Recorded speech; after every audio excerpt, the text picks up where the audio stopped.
Good afternoon, everybody, and thank you for joining me here at the Prancing Pony Podcast Plays. I hope everybody's enjoying your weekend so far. Good to have you with me. I just wanted to chat real quick with y'all and see what's going on in the Tolkien world before we get into the game, though we do have a special guest today. So welcome all. I'm just waiting for chat. It's the lag. And Katie, I think, has already announced that I'm going to be doing some giveaways today. So later on during the stream, or maybe right after, I'll take a break and pull up some things that I'll be giving away, and we'll figure out exactly how to do that. It'll probably just be a matter of, I don't know, maybe Katie, what do you think of whoever actually gets a verifiable bingo first? So, whether that's Alan talking for 10 minutes before the stream, or an F1 reference, or falling and break some ankles, or something like that. I don't know. New art down next to the map. Oh, you mean on my wall? No, I don't think so. It's the calendar right above it is different because it's the April calendar. But the art next to it is not new. That's Matej's "The Road Goes Ever On," I believe. Yes. Really good stuff. But no, unfortunately, I haven't changed out anything on the wall lately. Yep. All right. It's good to see everybody. And indeed, our guest is already here. So I may just bring her on in. Let's see what we got. How do I? There you are. All right. I just have to push this button right here. And then welcome. Oh, you are muted. Let me go ahead and switch to this. No, not that. No, not this. Maybe this one. No, this one. How about?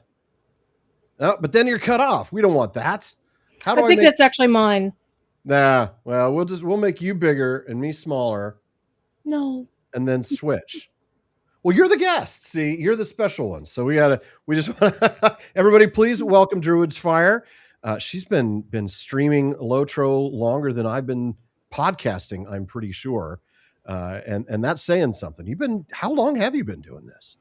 2016, 2017, something like that. Oh, right around the same time then. Yeah, PPP started in 2016.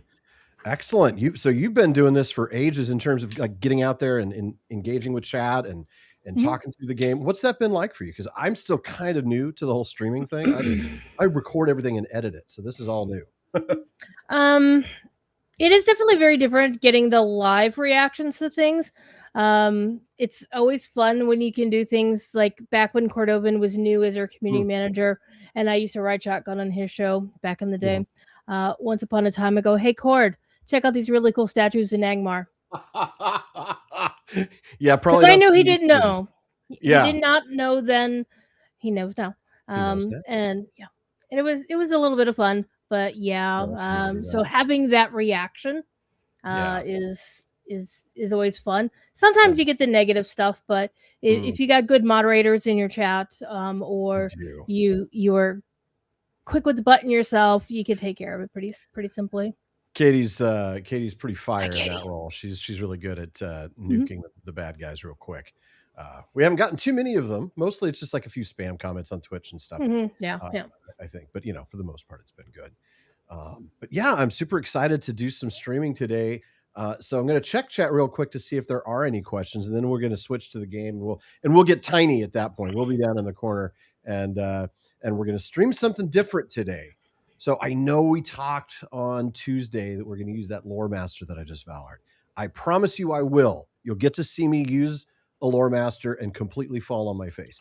But today, because I want to do some story stuff, I'm taking a different hunter, this time a level 150 hunter, and we're going to start the Song of Waves and Wind, which normally begins, I believe, at 140 rather than 150, but 150 is where I'm at.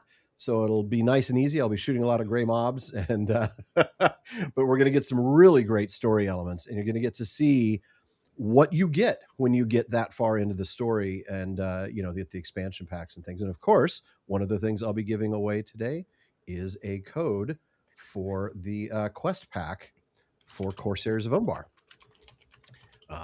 And if the winner already has that, then I can give you a code instead for the 30-day VIP. So those would be the codes that I'll be giving away today. And if there's really super clever comments, like things that make me laugh, I may throw a code in there for you for 100 Lotro points.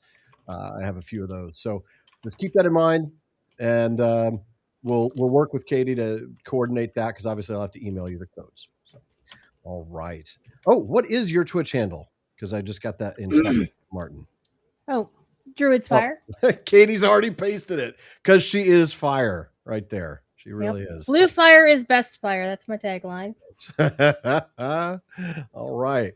Well, let me go ahead and get us. Oh, well, hello. I want to reach through and just hello.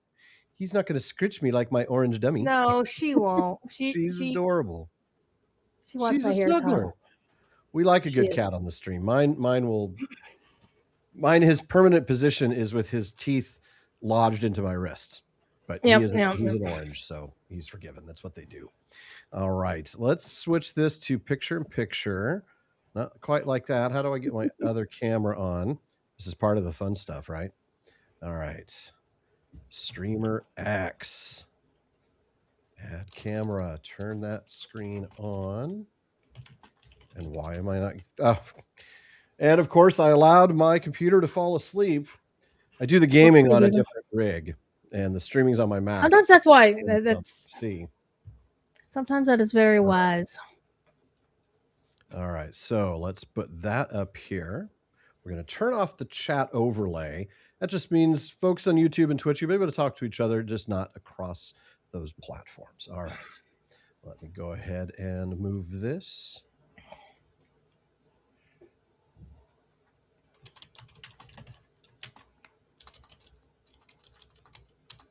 I'm actually doing a post in the Creators and Streamers channel in the official Discord. Acknowledge that I was getting that that little warning sign that the game was not streaming before with the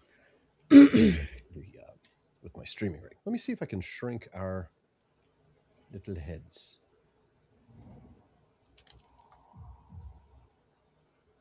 There we go. That's much better. All right. There. I just tossed a notice. We're going to use a character of mine named Pernedloth, and he is a level 150 elf hunter. I think I started him out, Valared him to 120, and then I've played all the epics from there. So he's a little over leveled to start the Song of Waves of Wind, but like Druid's Fire was saying, it's such a great story. We really want to get into that and show you a little bit about what you're going to do. You need to know why you're going where you're going.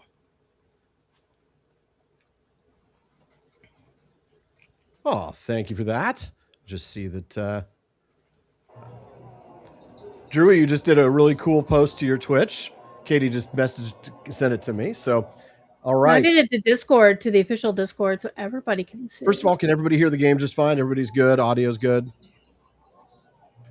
And let's go ahead and get going. We're supposed to talk to a guy by the name of Glindor in Minas Tirith. Now, I'm going to clear out these quests, the ones that always pop up every time you log in. And do please feel free. You're here to pipe in. So anytime I say something or do something and you're like, now wait a minute, do feel free, because that's why you're here. One of the reasons I chose my Bjorning is during some segments of the song. Glindor, who's King Alessar's herald, is outside the stable, and I also believe that is where our good friend the Bjorning will be hanging out. Tell us about your character a little bit. What's the story behind your Bjorning? Scamper. That is actually no. Oh, that's the problem. I can't hear. So how am I? Katie's pinging me for this. Why am I not able to hear you? Can they hear me in chat? That doesn't make any on the stream? sense. Hold on a minute. Let me think how this works. Sorry about that.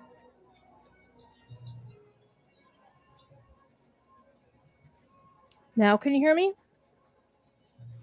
That's why, I think. Oh, hi, Modiflare.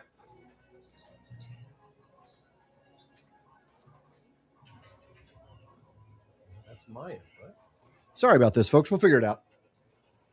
Technical This worked the difficulties. last time, so I didn't have to do anything, and I was happy with you. All right.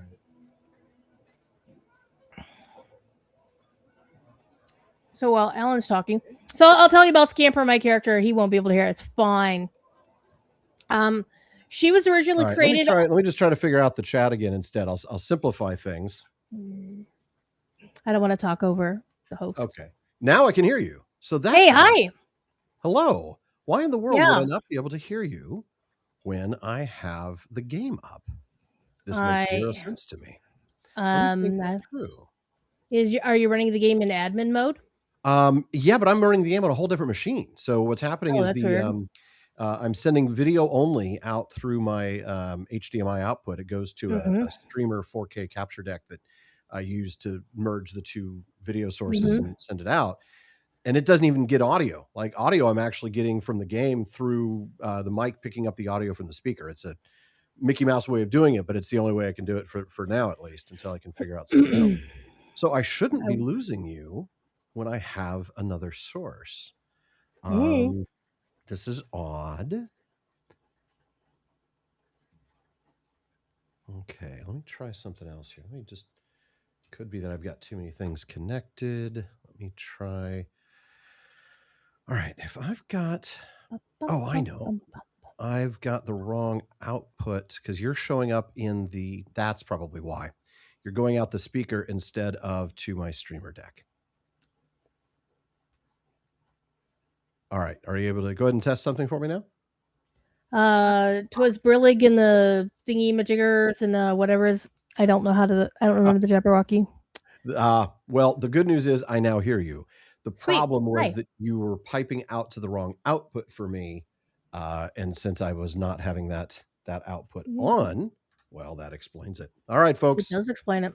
It's what we call user error. All right. Okay, so you asked me about my character Scamper. Yes, Scamper. What a great name. Yeah. She is actually named after a cat who's not in the window right now. A different cat, yeah. She's a tuxie cat. But not mostly black. Yeah, Scamper. Anyway, she was created for the Bombadil PPP server. Oh, right on. Yeah. It ran for a month where was Eladan and Elroy had a friendly competition, open world PPP. It was a heck of a lot of fun. Yeah. And when all was said and done, Scamper came home to then Landreval. And now lives on Peregrine with everybody else. She actually lost her name when she went to Landreval, but she got it back when she went to Peregrine. Good. Yay. Well, I'm glad you were able to get it back. Oh, yeah. I wasn't too fussed about it. She had an alternate name. I wasn't too happy with it, but it was okay. But now she is herself again. Well, she is very blue. Surprise. I really like the outfit. That's quite something. That is actually the starting Bjorny outfit. Is it really? I didn't. It is really. This is very clever. And different gloves. Yeah. Yeah. But the base outfit and the shoulders and the boots are starting Bjorny stuff. So I like them. It looks good. The Bjornings are really interesting, folks. I know we talked about when I asked you all what class you wanted me to play. The cool thing about the Bjornings, only a Bjorning race can do a Bjorning class, and only Bjornings and only can be a Bjorning class. Like if you're a Bjorning race, that's the only class open to. It's very cool, both a race and a class, and being able to shift into a bear is a really cool thing. So we might do that sometime. Let's go ahead and talk to Glendor. You can talk to him. I've already done this segment of the quest. So to the Tower of Ecthelion. I'm sorry, I missed you. Say again. I can't read your quest text. Say again. I can't read your quest text. Because you can't read my quest text because of the UI that you use. Everything is very. If I switch to a default one, would you be able to see that? No, I don't care. I've already done the quest. Okay. It is to the Tower of Ecthelion we go, there to audience with King Alessar and Queen Arwen, the rulers of victorious Gondor. See, I told you, we're already going to get cool storyline. Look at this.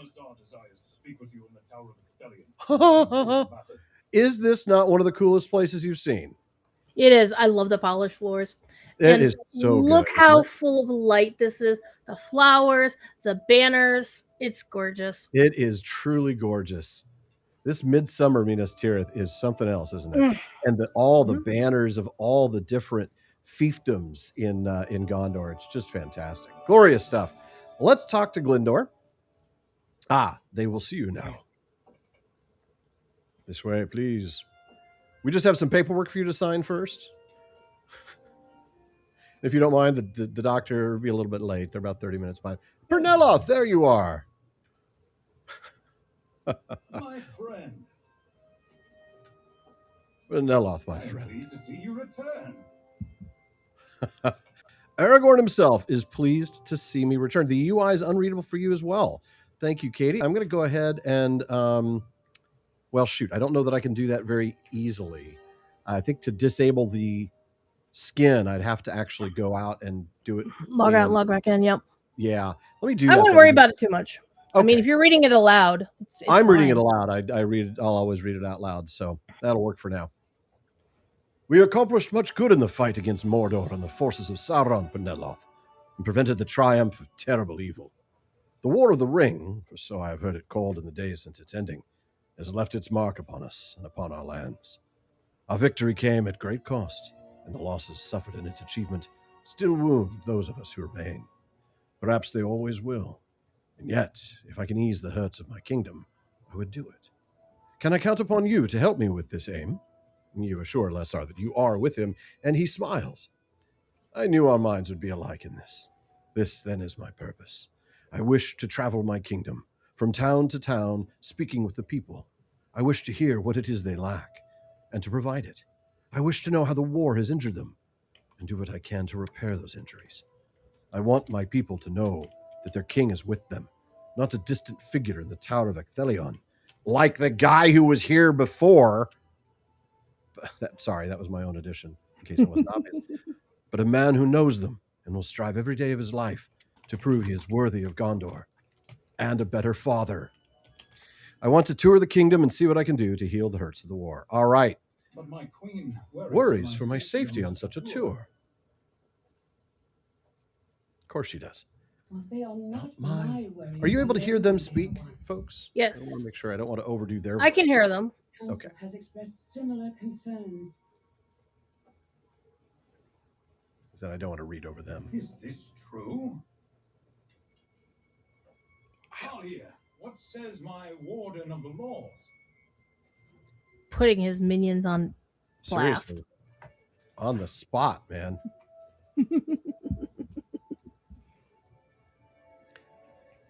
I hesitate to mention it, my king, for I understand the majority of your people are overwhelmed with happiness at both the successful conclusion of the war and with your marriage to the queen. I do not wish to spoil the broth of positive sentiment by dwelling upon the inclusion of one or two poor ingredients, and those in such tiny quantities. All right. I also pulled up chat again. I completely forgot to have chat up when I was trying to solve the problem. So thank you for that. If I've missed anything, Katie, please post it in our little chat here. Thal here clears his throat and looks uncomfortable. But there have been whispers of discontent in the city following your happy marriage, my king. A few, perhaps, but some. I'm sure they will disappear in time, as did those of the supporters of the withered tree. But as of yet, they remain. I have heard tell from other members of the council that people in the lower circles of the city speak wishfully of the heirs of Castamere, praying for their return and believing they soon will.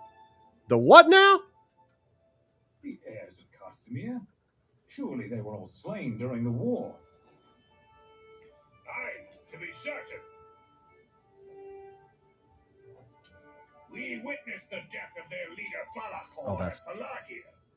Oh, Balakor. He met his end at the cold blades of the dead. You know this to be true? No body, no death. Yeah, exactly. Are you certain he had no sons or daughters to take up his cause? See, Arwen plays the long game. She does. Well, she's an elf. Now that she stays so. Certain of that. Can we all shout out Gimli and his finery, by the way? Isn't he great?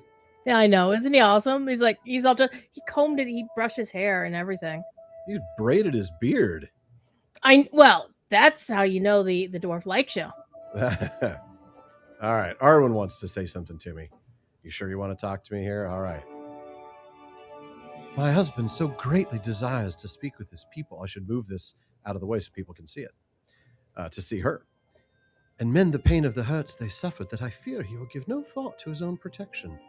Penelope, I turn then to you and to those others who hold him dear. I ask this of you, Penelope, and of my husband's boon companions, Legolas of Erin Lasgaren and Gimli the dwarf of Erebor. Where Elisar wishes to venture, I ask that you three travel first, with your ears listening and your eyes sharpened. Look for any signs that the heirs of Castamere remain a danger to the kingdom or to the king, and make the path he plans to travel as secure as you may. Only this would ease the burden of my heart. When these three return with tidings that the heirs are truly defeated, then I will be content for you to travel your kingdom, my husband. I love how he has to get her approval. Happy wife, happy life, I sir. think such caution is needless. If this is your will, I shall oppose it not. Wise man. What say you, my friends? You do what Arwen says. That's what I say. You will do as my queen... I wasn't sure which voice I was supposed to be doing. You will do as my queen requests. I think it will prove unnecessary, but I do not want my bride to worry if it might be prevented. Nor do I want my people to wait for any help I might have offered. It is not an easy riddle to solve, Penelope, but I think I have the answer. The three of you will go ahead of me to visit the towns and cities of my kingdom, keeping watch for any sign of the heirs of Castamere or their supporters, as Arwen requests. But you will go not only in search of danger, you will also go as my emissaries, and to begin my own mission of aid, doing what you can to help the people with their concerns. When you have determined the heirs of Castamere are of no real danger to myself or the kingdom, you will return to me, and I will depart with my own traveling companions to further your work. If this will satisfy my queen and my council, then I suppose I must be content with the delay. It will be a balm to my spirit to know that you three, at least, will have begun my mission to heal the kingdom of its hurt. All right. So now, immediately, we're supposed to talk to Gimli northeast of the Harlond, all the way down. Well, I guess talk to Legolas first. I don't know why it's telling me to talk to Gimli there. There we go. Let us start by journeying to the Harlond. So they immediately take us there, which is convenient. Mm-hmm. Katie, I'm trying to read the chat here. In Return of the King, it's from Prime Voicey. You see Gandalf ride out from the gates to shine a light, but then the one scene shows Gandalf coming from the side rather than head on towards the company escaping Osgiliath. It's because they originally filmed it as in the book. I don't know. That's a very good question, but I have zero idea. And I've seen all those behind the scenes things, but I don't recall. All right, look at where we are. So let's pull up the map real quick for those of you who don't know where the Harlond is. So let's zoom back out. This is Minas Tirith over here, the little circles up into Mount Mindalluin. Those are the 7 levels of the city. So we are, there's all these areas to go visit, including Osgiliath. But we are down here, down in the Harlond, which is the, hello. You're way down there. I know, I'm way down. Whoa, hello, what did I just do? All right. Right click will bounce you out. It does, but I was trying to go to there we go, Lasarnach. Okay. So Harlond is right here just on the outside of the fence, right? The wall that creates the Pelennor, because Pelennor means fenced fields. So Harlond is right here. That's its dock. That's its main harbor, and folks and goods would go up and down the Anduin from Pelargir up here to Harlond, and then from there we'll eventually travel to all these other places that are mentioned in the book, like Imlath Melui and Arnach in Lasarnach. So should be really good. Let's go ahead and take a look and see where we're at, though. So one thing I would like to point out is there are 2 different versions of the maps now. Thank you for there that. are you were bouncing between like the original ones and the new King's Gondor ones. So you always want to make sure which version you're going to, because Gondor. That's going to be after the battle, right? After exactly. They got fancier maps, as you can see, and there are going to be some different places to go to, but all of the same places that we're used to going to as well. That is correct. So we're excited. I mean, because you would have come through Blackroot Vale with the, Paths of the Dead and everything. So here we are after the battle. So it's a different landscape. And I do love that they have the sort of dual versions of places. We started to see that, I think, in Rohan. There were some places that had pre and post events, but they really outdid themselves here in Minas Tirith. All right, so we are at the fence, right? This is the wall. This is the wall that goes all the way around the Pelennor. and you can see for miles and miles. There's Minas Tirith itself, the Tower of Ecthelion, the main, what we call Denethor's runway, is located up there. And I love this. Only in certain adaptations. That's right. It's book accurate because we've got the black outer wall, and then the rest of the walls are white. So, yeah. All right, Gimli, what do you have to say for yourself, sir? My feet are sore already. And we have come to just the first of the places Aragorn told us to visit. His kingdom is larger than it looks on the maps, and Legolas and I have already crossed it once. Gimli falls silent. I named him Aragorn again, didn't I? He will have as many names as a wizard next, but he has been a trusted companion through many adventures. And for that I will learn them more. He's not the king of any other kingdoms, is he? Well, maybe. I mean, he is the king of Arnor, too, but, I mean, there are 2 kingdoms there. That's true. The south gate of the Ramas Ekor, through which lies the Harlan, the south harbor of Minas Tirith. It was held by the orcs of Mordor during the war. They did not expect the arrival of Elessar aboard the ships of the Corsairs. They did not expect Legolas Greenleaf or Gimli son of Glóin either. That much was clear to all. Oh, and I get a little goodie. I mean, I'm not going to use it because I've got 150 gear, but still. Notice that they are bound to account so you can save them for your alts. That is nice. That's a good point. So as she says, bound to account rather than bound to Berneloth means that I can drop that in to, and I will actually, because when other characters get to that level, it'd be nice to have stuff. Yeah, they won't have Valar gear, so they will need those. They sure will. Yeah, when you Valar, you do get a set of on-level gear. It's not special. It's, decent I'm down enough. Right now this is a lot of really nice crafted stuff, but it's mostly the purple level stuff that's on level. All right, I do not think this expedition of ours will take very long, Brunella. If I heard that, and you're right. If there are folk here who believe the heirs of Castamere will return, they will soon see that King Elessar holds their fortunes dear and seeks to repair the damage done during the war. They will leave the heirs of Castamere in the past where they belong, and Gondor will move forward. Let us find someone inside the Harlan. Sorry, who will tell us how to prepare. Yeah. So I just want to make sure, just for my own edification, you have not played through the Pelennor. The Pelennor. I've never pronounced it that way. It's always been Pelennor. Okay. So I heard you like your outburst when they had mentioned the heirs of Castamere in the Tower of Ecthelion. Yes. That's a going concern. And we should probably talk about who the heirs of Castamere are. For those who haven't read the appendices. Real briefly, Castamere the Usurper was the king was the wannabe king who took the throne from Eldacar. If you remember back in, and I don't remember the years, but Gondor had this relationship with the Northmen. The king sent his son up to the Northmen to live with them, to learn their language. These, of course, would be the predecessors to the Rohirrim, right? They were living at the time in the southeast of Mirkwood. And he not only did a great job learning the language and getting to know the people, he fell in love with the king's daughter, and they got married. So when their son was born, he was half Northman, and there was a lot of racial animus. Consternation. Yes. And thus Castamere tried to usurp the throne, did in fact usurp the throne, sat as the king for 10 years before Eldacar gathered enough forces to come and take the throne back. It was a very bloody time, and the heirs of Castamere did continue to cause trouble for Gondor. We read about, I believe it's either great-grandsons or grandsons that end up leading an attack on Gondor from Umbar, because they all went down to Umbar, and that's, so they blend with the people that were already there. And that's the context of who the heirs of Castamere are. And as Druid's Fire was pointing out, or as Druid was pointing out, in the game, the heirs of Castamere is still very much a problem. So as you would expect them to be, right? You got to have some sort of enemy.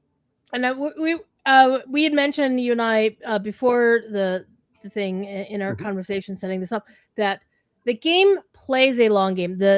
Particularly Jeff Libby, aka Maid of Lions. Yes, that is a Voltron joke, in case you're wondering. He plays a insanely long game. We're starting a story that's going to span 3 expansions, and that's a short game for that guy. That it really is, actually. Yeah. Yeah. And you can spend some of the long game with the storyline of Haldor, who I don't think we'll get there today. But let's put it this way: there's a dude that you interact with like 50 levels ago, no, more like 70 levels ago. Yeah, level 65. Decision you make, decision you make will come back to haunt you, or not. And and I don't want to spoil the Pelennor story because that's where everybody thought that was the payoff. Yeah. There's more to come. And I am really looking forward to that with Hilbern, because so my main is Durthal. He's a captain, and he's actually just ready to get captured by Soderman and taken to Isengard. Hilbern has moved past that. He's in Rohan, but hasn't yet made it to Medjugorje. My other characters, I've Valared either 120 or 140, and so I've skipped all of that stuff, and I'm really looking forward on stream to getting Hilbern through all that. It'll take a long time, though. I don't expect Hilbern to be here for probably another year, but we'll see. In the meantime, let's go talk to somebody inside the Harland. You can talk to them. I can't see them. Well, that's true. Yeah, there's just... But, yeah, we're not going to spoil it today as you're going through stuff. It's not going to spoil today, but really you will want to go back and do that quest before you get to chapter 5. And I will, And that's all I'm going to say. Thank you very much. You're very welcome. You are here to help. You're here to help. This is good. We turn none away who desire to help cleanse the South Harbor of the filth left behind by the orcs of Mordor. The land remembers the scars, but it is up to its people to stitch them up and allow them to heal. Despite many offers of help, there is still plenty to be done. Begin by cleaning up rubble piles throughout the Harland. You know, I signed up to be more of a supervisor type. Can we? I don't really do manual labor. Yes, we'll do manual labor. I'm a high elf. Gimli, go pick up the rubble piles. All right. Begin by cleaning up the rubble piles. Earlier today, some folk offered to pick up loose wooden planks around the port and left them leaning upright at several locations to the southwest. Gather those, and then also kill some rats. Because what would a Lotro quest be without killing some rats? 10, yeah, they don't even make you kill 10 rats, so they're breaking the thing. You only have to kill 6. All right. I know, right? Run around and grab some rubble. Yeah, Standing Stone's other game actually has literally the quest is called Kill 10 Rats. That's the name of the quest. I love it. Mm-hmm, yep. That's their D&D game, right? Yeah, actually they're still doing a promotion. If anybody is DDO curious, they have a special code to give you a ton of content for free. Kind of like how we had our big quest code recently here in Lotro. Yes. So if anybody wants to play the other game and get a ton of content for free, set you up an account. Talk to me later. Talk to me after the stream. There you go. And come on my stream later tonight. Make sure you follow Drewy, because tell you what, totally it's a different streaming experience watching her play. She knows what she's doing. And no, I don't. Figuring stuff out. I'm just gonna stand here and admire your diplomatic view. That good old my pew pew, or as Corey called it, my I used improved swift bow, which is 3 attacks. And he's like, "Good God, man! Do you have a Gatling gun?" So he doesn't play a hunter. He really should play a hunter because he uses mithril coin to go everywhere. I was like, bro. Hey, I play a hunter and I still use mithril coin to go everywhere, right, Katie? I watched a former developer use mithril coin to go like 10 feet in Moria. I was like, really, Quartermaster, you really? Well, in Moria, I get it. That is one place I will happily use mithril. Oh, I should probably grab the Stable Master while I'm in the region. Yes, get your Stable Master. Always good to get your Stable Masters. Greetings, friend. All right, there's a wooden plank, a couple wooden planks. So we still need to find 2 more rubble piles and 6 more wooden planks. And of course, folks, we are only going to do the epics here. Okay. Yeah, we don't have to do do else. Yeah, honestly. I'm everything else is gray for me. So until I get to like light blue, I am going to be doing gray. We said between the candle and the star. Oh, there's that's your Babylon 5 reference for the day. I was going to say that sounded familiar. I'm a big Bab 5 fan, but it took me a little while.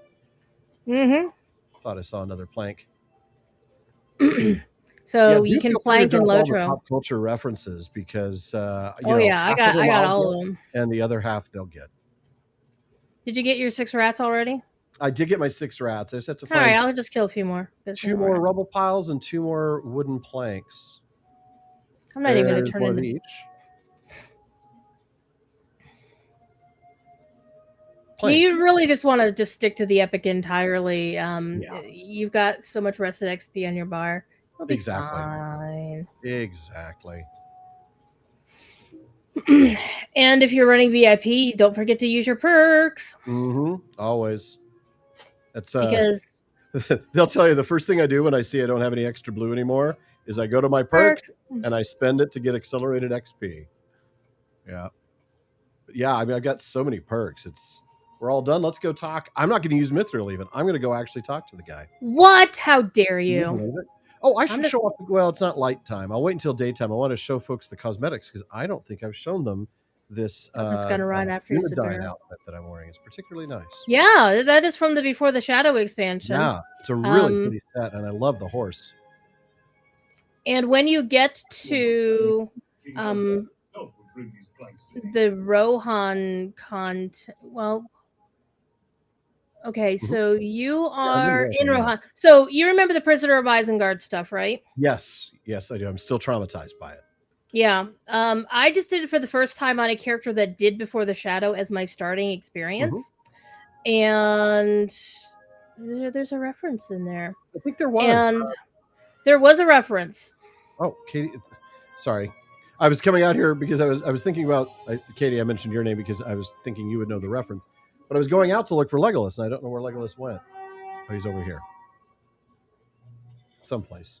According to the map, he is down here somewhere. Okay. Yep. So can I discuss it or? Yeah. Okay. Please do. So basically, in Before the Shadow, you meet this lady from Rohan called Egfrith, and she betrays you, and she decides to go back to Saruman, and confess her crime that she didn't do what she was supposed to do, which was to kill Boromir. Right. And if you do the stuff in Rise of Isengard, you become a prisoner of Isengard. Yes. And if you, at one point, you're told don't go down the left.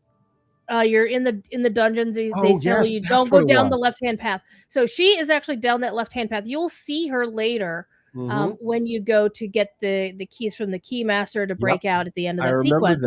I remember thinking, Egfrith. I remember her. Yeah, that was a really cool reference. I'd completely forgotten about that. And the thing that really killed me about it is not that she was in prison and that she was so broken by this experience, because Saruman basically went for the heart with his words, and she was completely.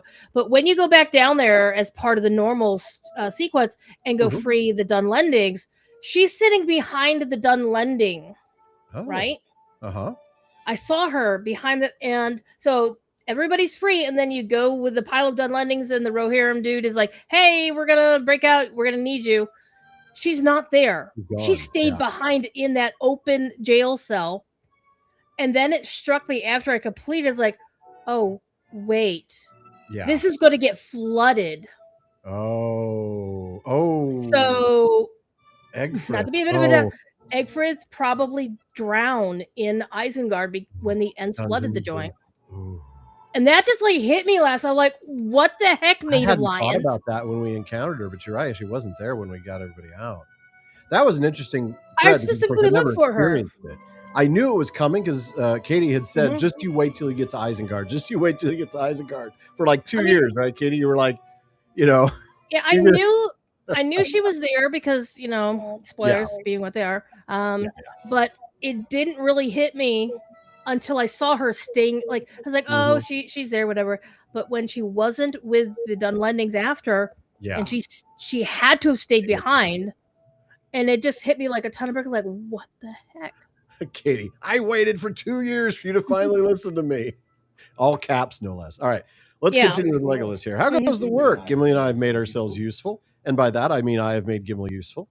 Some of the folk here seem distrusting of elves and dwarves. It may be caused by fear or by superstition, but most have given us a wide berth, even as they keep one eye upon us. It's nothing to me. Of course it's nothing to me. But Gimli is bothered by it. Well, why would you tell me that? And why is it not moving the quest forward here? Hello? Already in use. Legolas is already in use. How does he feel? Uh-oh, bug. I think our game is having a little bit of a thing. Yep. We might get kicked out of the game. I'm going to log out and log back in. Or you might want to wait till it kicks you out. Well, yeah, maybe I could have. In the meantime, since I'm here, I'll manage the plugins and I will disable the if it'll let you. That's right, because that's the one I have to do outside of the game itself, not just because it's a skin, not a plugin. Yeah, I'd have to actually exit the game for that. So no, it should be able to update your option within the options panel right here. Oh yeah. That's where it is. All right, I will change that. Or you could just what else? All right, let's. I'm going to talk to Legolas again in a minute, but let me go ahead and get rid of these because this quest actions available thing drives me nuts every time I log in. Like, stop telling me about these quests that I'm not going to take. And they also. Why don't you tell them to, just don't decline them, just filter them. Oh yeah, that's true. I forgot that I could do that. There's some things in the game that I don't remember. Yeah, Corey has resisted doing that because he says he'll forget about stuff. I'm like, that's the thing. Yeah, but then you could just go find the filter and look it up later. That is fair. All right, let me go to the. That's going to be under advanced graphics for the skins, or is that under UI settings? It's under UI. It'd be under UI settings. Yep. All the way at the bottom, if I remember correctly. Almost. There we go. All right, so we're going to go with none for now. And now you all should be able to see the stuff. All right. Continue quest. There we go. Now we get to talk to Gimli, so the bug's gone. Bothered by it. You wound me, Legolas. I am no delicate crystal. I can give insult better than any of these cowards should the need arise, which King Alessar should hope it does not, since we're here on an errand of peace and restoration. But has the elf-hearing of which you often boast abandoned you? Thank you, I forgot about that. For I heard those men speak the name Balakor. It is not so common a name it could belong to anyone but the leader of the heirs of Castamere, about whom we seek tidings. So we're supposed to approach a small crowd and listen. Probably this crowd over here. Maybe? Yeah. Berthon glares at you with suspicion and dislike writ on his face. What do you want? Don't like what you hear, do you? I'm innocent. That's right. I've done nothing wrong. It doesn't matter to me what you like and what you don't. Gondor changed once and it can change again. Folk like you might want to watch where you stick your noses. A friend of mine in Arnach heard the heirs of Castamere are gathering in strength and will soon return. Their leader Balakor survived the fighting and slipped away to safety before he could be executed. Such a pity for the upstart king. Now Balakor plans to overthrow the new king and his foreign bride. It was them and people like them that brought the war upon us. The land remembers it all. Won't be long before it has its revenge upon them, using Balakor as its instrument. You insist that Balakor is very dead, and Berthon snorts. That's not what my friend in Arnach says, and I think I'll be listening to him and not to you, elf. Yeah, you get some shade based on what race you're playing. I've always enjoyed that. Like, maybe you get mocked a little bit because you're a tiny little river hobbit. Maybe you get grief from the elves because you're a dwarf or whatever it might be. Very cool. That went well, Penelope. Mm-hmm. Sarcasm off. Balakor died on the deck of his banner ship, the Night Jewel, at the hands of the army of the dead. We saw him die. About whom, then, do these rumors speak? Do the heirs of Castamere have a new leader? We should follow these whispers to Arnach. Perhaps there we will learn from where they began. Arnach is to the southwest of here, in Lasarnach. All right, then. Let us away. I'm going to get on my horse. Not a war steed, just a regular horse. Because I can't drive them quite as well as Katie can. Well, I will ride and I will be nice. I got to look at the map. I go out the south. Southwest. I can't go out the south. Okay. Mm-hmm. Sometimes the gates are in the wrong spots. Like, okay, the town may be to the south, but you have to go out the west or something like that. So, fun fact, I've only been here once. You can ride a war steed at roughly the same speed as a regular horse The game is true. You just have to adjust that speed a little bit. Yep. I think there's some server lag spike shenanigans going on right now. Yeah, I'm seeing that. We're doing some rubber banding. I have not seen that in a while. I have. Past couple of days, the Vegas servers have been a little bit squirrely. Well, look at all the critters out here that aren't attacking you. They're like, I don't want a piece of him, man. That guy looks like he's level 150. Imagine doing this at level cap 160. Yeah. Yeah. Just melt somebody. Oh, hold on, though, because, of course, resources. If nobody has told you, I am a resource node sort of guy. I'm going to, grab. Can you? Already in use. There we go. Chopping. Not so much for Perneloth because he's got the levels that he needs. But if I happen to see ore. Yep. Wood, I'm an ore nerd. Yep. I take all the ore that I can find. Like this node right here, the Brilliant Skarn deposit. Brilliant Skarn. You should talk to it. It knows a lot of things. Oh, yeah. It rolled high on intelligence. There you go. Oh, look at this. Another one so close by.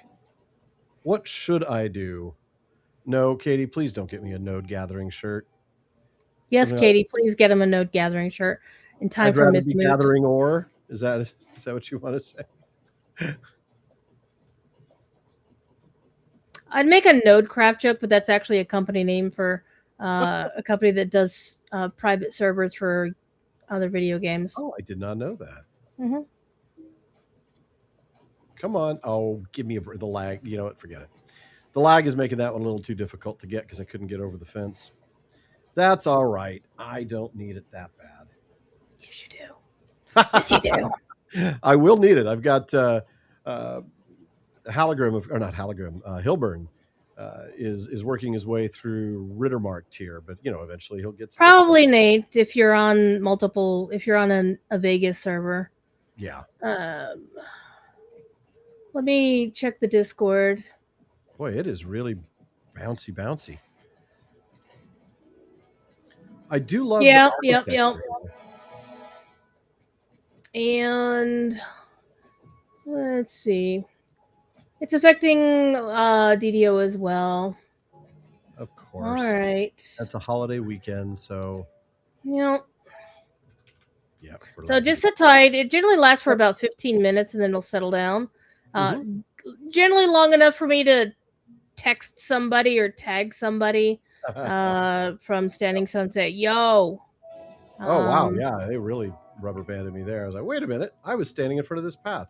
I do like this crossroads. I like the obelisks. The architecture here is different. They do such a great job of giving you a very different feel in the regions. Mm-hmm. Gondor at its height, all fancy. Mm-hmm. Waiting for the lag. Yeah, whatever's been going on has been a worst lag I've experienced in a while. Yeah. It's something specific to the Las Vegas servers, the ones in the EU. So like Mordor, Orcres Ground, and Marriott should be fine. Which is really nice because I believe the Day of Greenfields is going on today on Mary. I think they're doing today, tomorrow, and Sunday. And then next week they're going to Sting, Peregrine, and Glamdring. Right on. I'm sorry, I got to shout out my music nerds. Well, because I was running across the Greenfields earlier today to go talk to Halros. Of course. Oh, to Halros. Of course you have to. Yeah. All right. I was like, I wonder when that is. Quite a bit of banding here, but I'm making my way into the village of Arnach. Katie, how are we doing, by the way? On the has anybody gotten a bingo yet? We playing bingo? So we have one of our chat members had created a bingo card with not just the usual 5x5 entries. I think there's like 40 things, and when you generate a card, it pulls 25 of those entries and randomly puts them on your bingo card. And there are things like Alan makes a Formula One reference, or he falls and breaks his ankles or something. Nice. And so it's all fun stuff, and people. Why is it not doing? Hello, boy, the lag is really bad. This is actually the worst I've seen since I've been playing. But yeah, it's not yet. All right, thank you, Katie. Okay, so I can return to the ruins of Grimgarth. I don't need to do any of those things, so let's get rid of the one in Elderslade. Yes, I want to set this location for that. What do you mean too far away? You are too, Yeah, I know. Well, it said that because it rubber banded me. That was the problem. All right. All right, let's get the stable as always. And there's, wow. Like, wait a minute. I was just here. Oh, wait, I was just here. It's Groundhog Day all over again. Baranor, Captain of the Guardsmen of Arnok, nods in welcome. I'll talk to you in a minute after I talk to your stable master. Good heavens, this lag is so bad. I just tagged the executive producer in the DDO Discord since I knew he was active. I actually haven't, in none of my streams have I seen it like this. Greetings, friend. All right, so now I've got him. He's registered. Let's talk to Baranor. Good old Baranor. So now you can start to see, this is one of the cool things you'll see as we go around King's Gondor, and we would have seen it had we played through the pre-war stuff as well, the different liveries of the regions. So they correspond a lot to the banners that we saw in the hall in at the top of Minas Tirith. So, all right, Baranor. Remember, this is home. Lasarach is the home of Forlong the Fat. Welcome, my friend, to Arnok. What brings you hither? I am going to have to take just a moment, and I apologize for that. I will be back as quickly as I can. Hold on.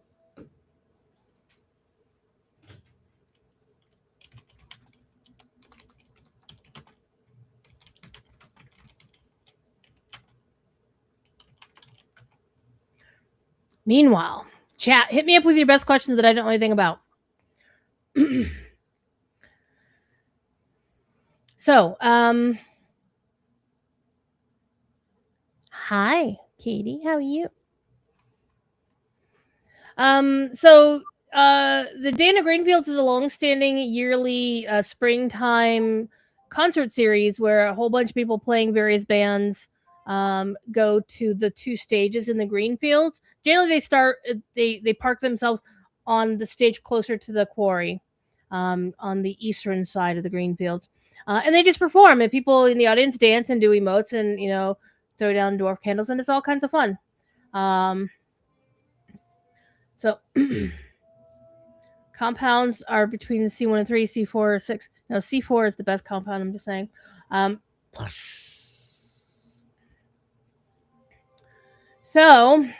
It's actually kind of good that Alan's taking a moment. You're not going to see me in person at any moot except Myth Moot for the rest of the year, because I can only go to my if there's a local moot where I am, I can go to it, or if there is a moot, Myth Moot, I drive to it. So I'll be at Myth Moot in June, but that's generally all the ones I go to physically. All the other ones, I will always be there remotely, because that is my role for Signum University. One of them is not only do I admin their Discord server, their Twitch channel, I also keep an eye on the YouTube channel occasionally. So yeah, mostly that's what I do. Is I am the person who runs the Zoom calls. My official title for that is the Digital Moot Facilitator, or as Corey likes to joke, I am the Fea to his Aurora. So I am the spirit to his being there in person. So I don't know the voice from the burning bush, I guess. I don't know, to make a slightly blasphemous reference, shall we say. On Easter weekend, no less. Especially on Easter weekend. Thankfully, we are separated by almost the entire continent. So yeah, I know. Will not hit me. Yeah, that's fine. Hitting things with lightning is one of my favorite things to do in video games. That's why I'm looking forward to playing the Lore Master. Actually, Runekeeper, yellow Runekeeper. A yellow Runekeeper. Gotcha. Yellow Runekeeper hits things with lightning. It's so good. Wow. But Lore Master, red Lore Master, you can also do it a little bit in blue, but red is better. I got red. I typically will spec red for the streaming stuff because I'm soloing stuff. All right. Well, now you know what I did? I went and fixed the lag. That's what I did. All right. Welcome, my friend, to Arnok. What brings you hither? You explain that you seek word of Corsair activity along the coast of Lasarnach, and that some folk of Gondor believe Balakor and the heirs of Castamere still threaten the king's peace. Baranor rubs his chin. I do not doubt that some corsairs fled into the wild when the fighting turned against them, but their numbers must be quite small, shouldn't they? I will ask around the town and see what I can learn. Perhaps while I do, you will take care of some of the foes that do endanger Arnok. There may be some few brigands as ever, but I speak mainly of wild threats. Wolves, avank, and any beasts that grow bold when unopposed. Nate, I actually don't know yet about the Lore Master and pets, whether that's a color thing or they all do. I'm going to find that out when I go back to playing the Lore Master. I don't know. Drewy, I suppose you know everything about Lore Master. Not everything, but a lot. No, not everything. Do they all have pets, or is it just one particular color, like red or blue or yellow? Yellow and red can have temporary pets. Blue is the one that can have permanent pets. Permanent companion. Okay, cool. Mm-hmm. Maybe that'll be a fun one to do. So we need to go defeat wild beasts and other foes throughout the region, and they are everywhere. They are everywhere. Then Martin also asks both of us, favorite Lord of the Rings online character not in the books. Oh. Not in the books. That's a good question. All right, we're going to go out this way. I'm going to get on my horse just because I really like the rubber banding. Apparently, the lag is still here. I left to fix the lag, and it's still here. You'd think I would have, yeah. Katie says, I count my gray companies being in the books. They are. Who's our favorite Lotro character not in the books? Katie adds, and why is it Amarthiel? Fair. Amarthiel is pretty something, that's for sure. Oh, yeah. Rubber band. It's like to come to mind, but boy, that lag is something. Me and Katie roaming Middle Earth. Oh my god. You know what would be really cool we could do? Yeah. This is something I actually do every April or thereabouts anyway, is I do a run of the anniversary. I do a charity fundraiser for Extra Life and just run through the Triples quests. Okay. Good heavens. This is so I know far what monsters talk about. I can't go anywhere. Sarah Oakhart, not my favorite Lotro character. Actually, the real Sarah Oakhart. Yeah. I can't move. Neither can I. Well, that's making for a fun one. But let's, I'll tell you what. Why don't we, I'm going to scroll through and pick some comments. I'm just going to go back up like 10 minutes, 15 minutes and see if I can find anything. And I'm like, hey, we gotta throw that person 100 Lotro points. I'm just scrolling through looking for. Well, I'm gonna have to give 100 Lotro points to Katie at least. I mean, that's the least I can do. So, Katie, remind me. I'll send you a code for 100 Lotro points. That'll get you some Mithril. So the next time you are accompanying me, and I say, "Do you have any Mithril?" and you won't say no.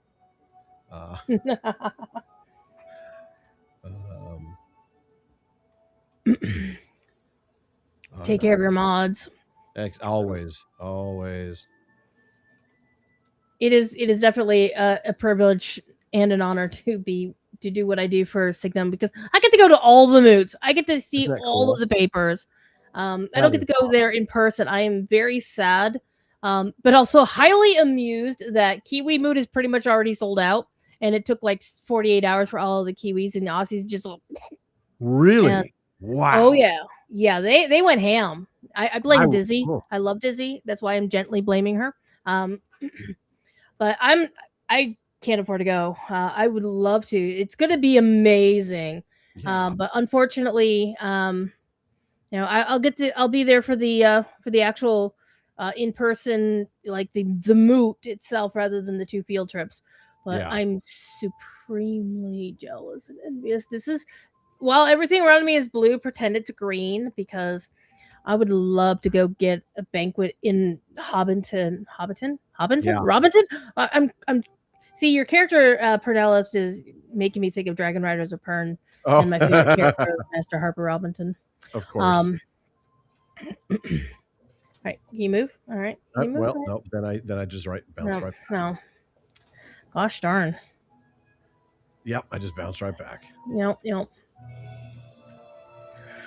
Yeah, I would love to So, have been able to go to Kiwi Moon. I had no idea it was already sold out. I didn't even know that the tickets were available. But well, we did make a point because we wanted to make sure our Aussie our local friends in that area had first crack, and they absolutely they just went nuts. Of course they did. That's awesome. Corey is already exploring alternatives because the big stickler is the banquet at Hobbiton. It has a hard limit of 64 people. Yeah. And we're all mad and sad that it's not 144 because because of course it should be a gross. Not that you would ever use that term to describe people, but Mm-hmm. Yeah. Exactly. Nate's asked me a question. If I decided that I wanted a sweet animated virtual background like yours, Drewy, rather than showing off my excellent library, what would it be? Probably like a Shire, like the inside of a Hobbit hole or something like that. An animated screenshot of maybe like a lo-fi. You've seen lo-fi videos, right? I can totally see it with like a lo-fi, like a Hobbit lass just sitting there reading a book and flipping the pages, while like you see the moon outside or the Valkyria. Yeah. I do have a green screen somewhere. Oh, there it is. It's hiding over there. I could easily pull it behind me and do that. I have a green screen. Yeah. This is actually a video that I licensed off of some stock video site. It's like Bluefire. I'll pay $170 for that for permanent use. Heck yeah. For permanent licensing? Absolutely. By the way, thank you for the intermission while I was away, by the way. Appreciate it. You're very welcome. Now, folks asked a couple of questions. Yeah. The animated version of The Witch King. Oh my gosh. From the Rankin and Bass. See, one of the best things about the Rankin and Bass cartoons was they had such bangers for music. And we can talk about music because we were in Midsummer Minas Tirith, which our current composer Bill Champagne is amazing. See, if you don't play the other game, you don't really get to hear his full range because he gets to use like electric guitars in the other game for some of their stuff because they have more tech. But one of the fun things about Midsummer Minas Tirith is one of the two places since the Mordor expansion that had a live musician playing. If you remember that high violin piece that was playing, and also the singer singing soprano, that was a lady called Tara Catallo, and she did some work for Bill to do that. But there is one more piece of live music in the game that came in with Corsairs of Umbar. When the Mariner class was introduced, Bill redid his Belfless housing theme. I have not yeah, he did. So you have to go watch the Mariner video in on the loading screen on the character select. Yeah, that one.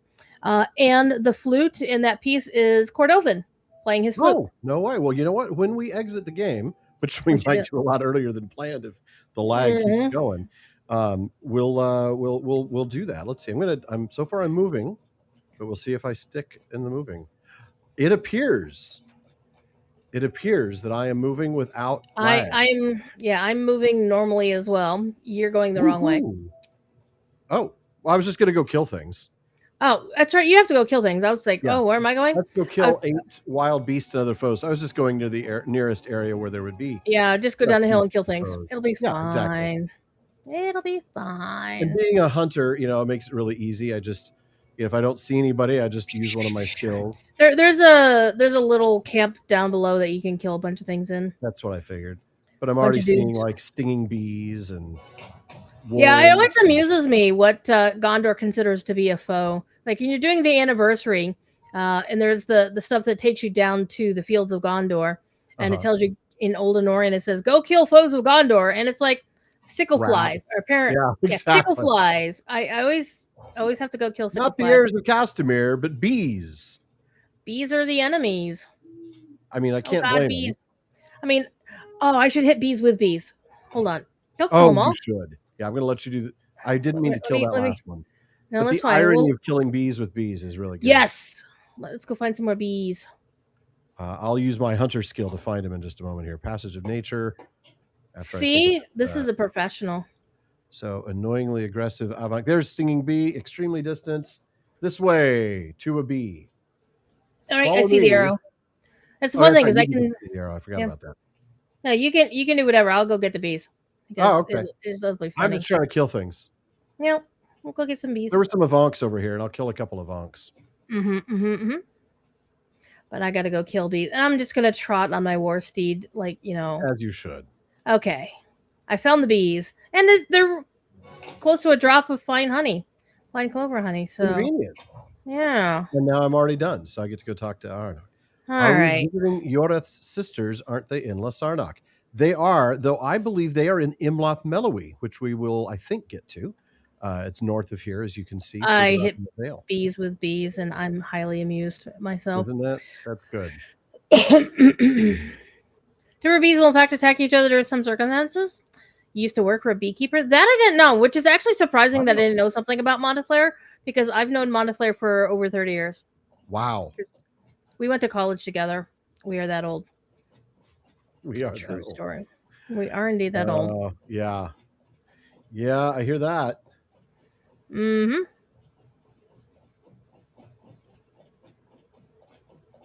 Man, I'm all wanting to go to New Zealand.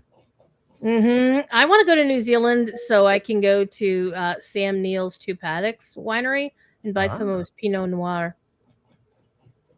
Sam Neill was, when I was still on Twitter, my most famous Twitter follower, because he followed like 30,000 people one day.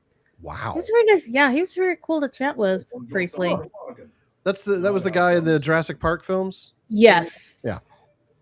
I only remember that his name in the films was Alan. Yep, Dr. Alan Grant. Oh, you upheld your side of the bargain. I've done the same. My favorite Merlin. I asked around Arnok, and, well, it seems a few of the people here have heard that Balakor the Scourge survived the fighting at Pelargir and escaped into the wilderness.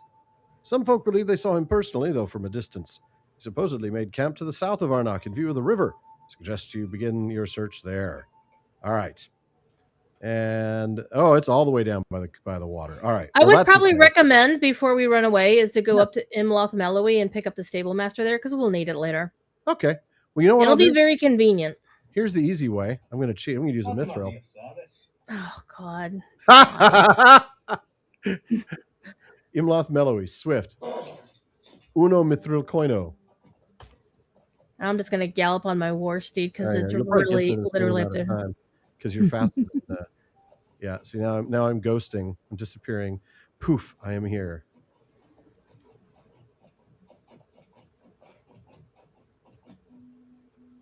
This is why you get 100 Lotro points. And there's your stable master right there. There's the stable master. All right. So now we use the stable master to go back. No mithril this time. To Arnok. Well, apparently I already have the stable master, so. Well, that doesn't surprise me. I mean, you're 150, plus. No, I'd already started this quest line. I'm only a couple of chapters in. So I'd learned my lesson about coming up to Imloth Melowy, because eventually it'll send us back there. It will. I do love seeing the sort of individuality of the fiefs as we go through King's Gondor. If you ever want to remind yourself of that, just go and read the chapter of Minas Tirith at the end when Pippin is watching the armies arrive with Bergil. It's a really cool scene to begin with, but then you start to get some flavor for these regions. And then also, Katie, I know you can look it up. There were a series of weeks in a recent set of Middle-earth Map Mondays on today's Tolkien Times where I spent the time going through those very regions. And I think those are a lot of fun. Oh, yeah. So if you go through those and then you go through this part of the story, I get that now.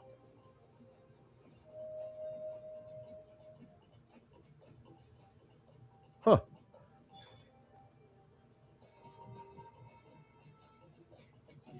Going through an enemy camp. Of course, they're ignoring me because I'm big, bad, tough guy, but Oh, yeah. So when you're on level doing this, they are very annoying. They are. I recall that. If you're not, if you're not careful, you can get yourself overwhelmed by aggroing too many dudes because they also respawn pretty quickly. Do you hear that, Lilialai? That's Katie's character who is often meets her death because she. What are you looking up? What weeks? You're looking up what weeks I did the fiefdoms of Gondor and Middle Earth Map Monday, if you can. If you can't, don't worry about it. All right.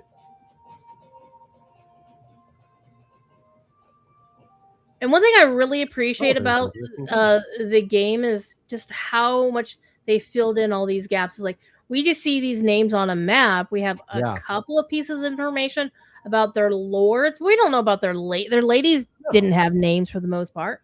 No, as most of the ladies in Tolkien honestly didn't. True. So the clothes that I just picked up in the backpack were clothes favored by the Corsairs. And now we're looking at the boat wreckage as well to see if we've got some evidence of Corsairs. Talk to, it's no longer seaworthy, but it served its former occupant well enough. Gimli. The campsite might have belonged to anyone. Just because it bears the sign of being a Corsair camp does not mean it was made by Balakor. Anyone could have come ashore here. Do I need to remind you? We saw him die aboard the Night Jewel. He could not escape from the dead and did not. Beggar's belief, Brunello. Legolas. What have you to say, sir? Gimli is right. Is right. This camp might have been made by anyone.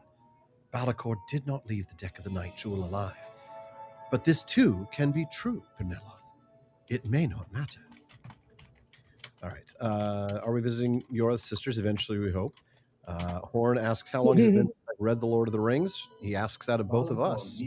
How long has it been since you've read The Lord of the Rings? Does reading it with Corey on Exploring Lord of the Rings count? Then that would be Tuesday. Pace, but yes, that counts, right? Extremely very. Can I mention what that show is? Does everybody know what that is? I think everybody does. We've talked about, we've had Corey on and we've talked. Most of the people that watch the stream are listeners to the PPP, and so we're all one big fandom. But yeah, if you think I took a while to get through the Lord of the Rings because I took 7 I remember seasons. you guys started after us and went right past us. 7 seasons. It's like we were riding the slowpoke horse that you get from the tutorial in Mossword, and you're riding a war steed at full gallop. That's what happened there.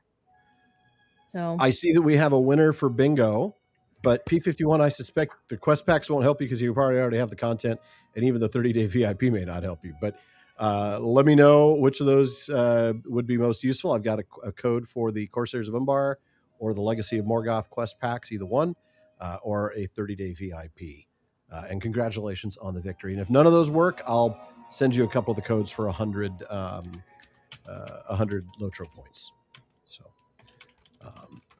so swap for LP. Absolutely. I'll hold on to the quest packs and I'll send you some Lotro points. So just give Katie your email, privately or whatever, or reach out to her and we'll take care of that. Katie, don't worry about the Map Mondays. We'll find that out. I'll post it in the comments or something later. It's no big deal. All right. Legolas adds, Balakor need not have survived to inspire those who believed in his purpose. Is it not possible he might have become, in death, more of a symbol to his people than he could have remained in life? A man can be slain. It is more difficult to fully destroy that for which he stood.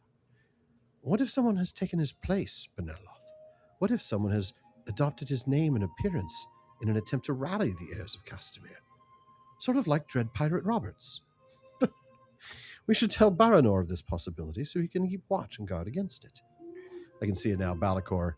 Well, I'll most likely kill you in the morning.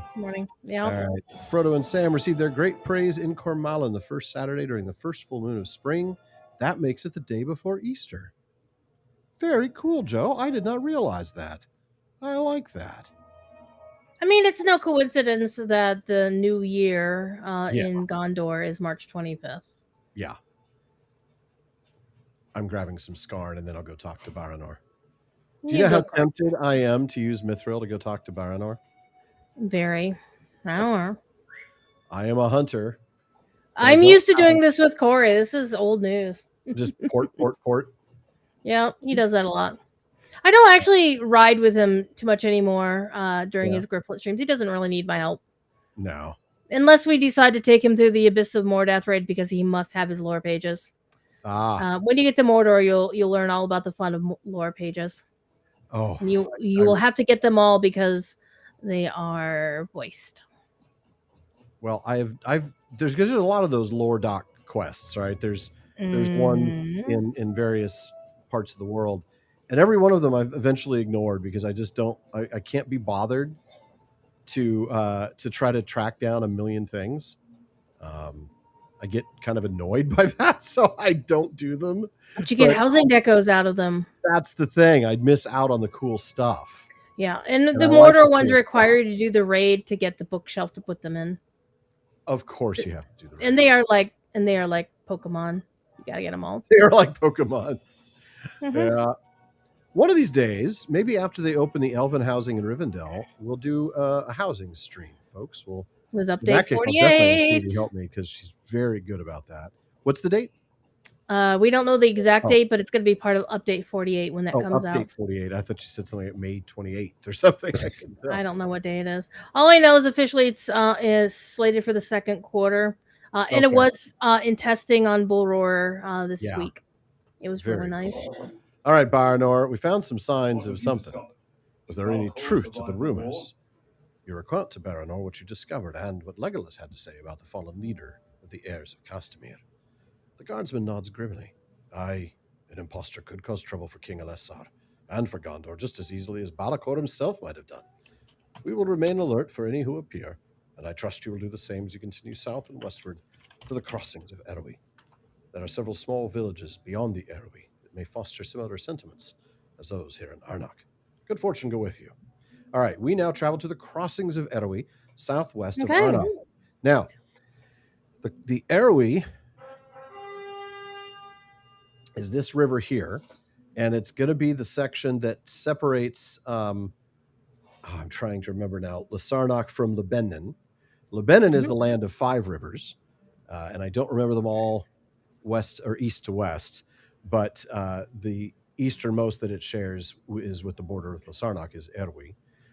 And then it goes all the way over to Doran Ernil, which is, of course, Belfalas. It's the region. Dor and Ernil just means land of the prince. And so we're talking about the Prince of Dol Amroth there. Yeah, one thing I would like to also point out, since you have the entire King's Gondor map up there, they did actually make things, they did spiffy some things up. They also added some additional content and landscape where it says the Havens of Belfalas on there.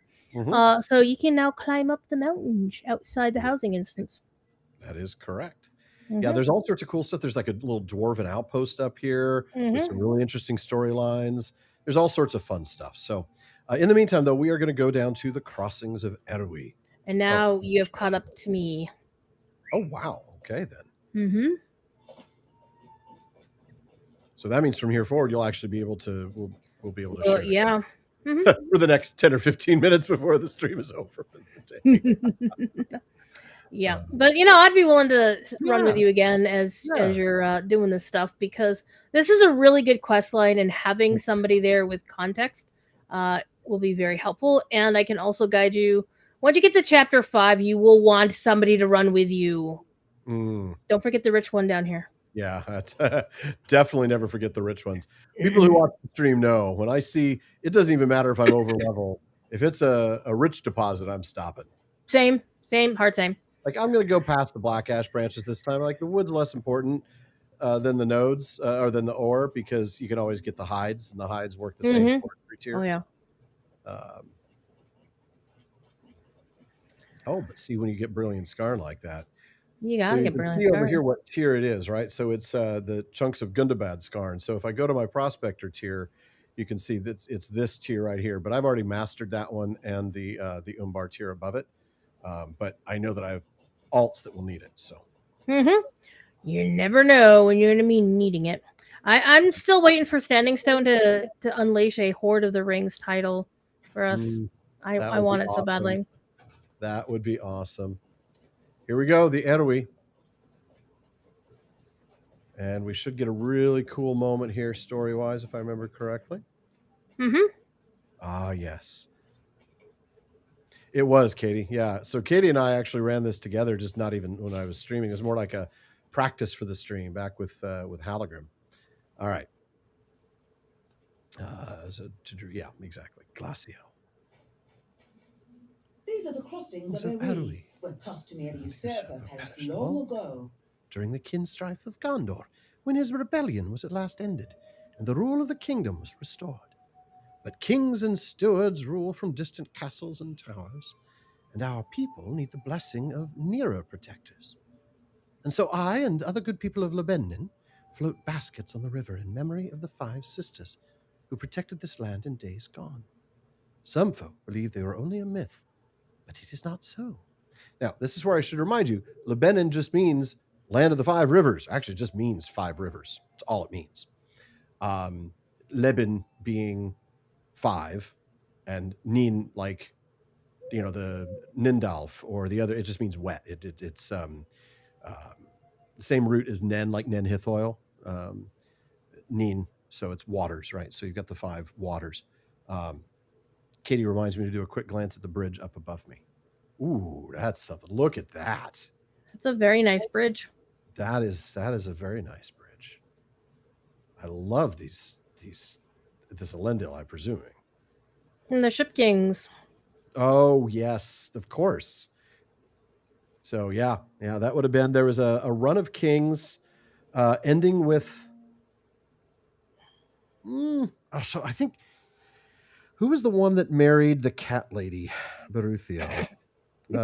He was childless for obvious reasons. And so his nephew took over. But yeah, he was in the run of the Ship Kings, and they're the ones that built sort of the wealth and glory of the Kingdom of Gondor. So much so that when Atanatar II, Alcarin, took the throne, that's when it was said that pebbles were like stones for the children of Gondor to play with. I mean, it's just silly wealth. All right, so it is not so that they were only a myth. These 5, it's a great way of taking the whole symbolism of a land that is just named 5 waters and giving like a background mythology to it. I mean, which is the kind of thing Tolkien would have done. I don't know if he would have done this exact one, but I love the idea. So we get... Look at the little basket by your feet. Oh, yeah, look at that. Little basket of little swan boat. Little swan ship. Yeah, a little swan basket. Love that. And it's then like we some grains, a couple of jars of jam, some looks like some bread. And some, I'm feeling very short, and then I realized they're floating on the water. So we've got True Tongue, Silver Froth, The Lone Lady, Roaming Star, and Grey Eye. Now, I would have to do some advanced word nerdery on the names of the rivers. But I think Lone Lady would be for Erwi, because it uses the ER prefix or ER element, which means singular or alone, like Eru. What's the name of the Lonely Mountain? Erebor. So all those things that use that air prefix, ER. Mm-hmm. I would not be surprised if that's the case. Roaming Star is probably... What's the river that that Nimrodel got lost by? Gilrine. The Gilrine. That's the wandering river, right? So I believe, I'd have to double check each of these, but I believe that these are going to be connected to the names of the 5 rivers of Lebanon in that way. I just don't have off the top of my head all of them. Katie says King Tiranon Falastur, and she's correct, of course. Thank you. All right, let's talk to the Lone Lady, who's clearly not alone.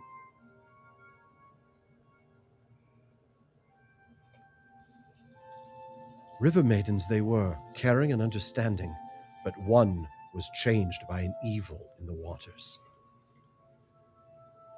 The armor of the usurper. Castamir the usurper perished here long ago, but his rage remained. As the long years passed, the Lady of Erwi was infected by that anger. Now that is also true. It was at the crossings of Erwi, this very place, where Castamir was defeated and killed by Eldakar.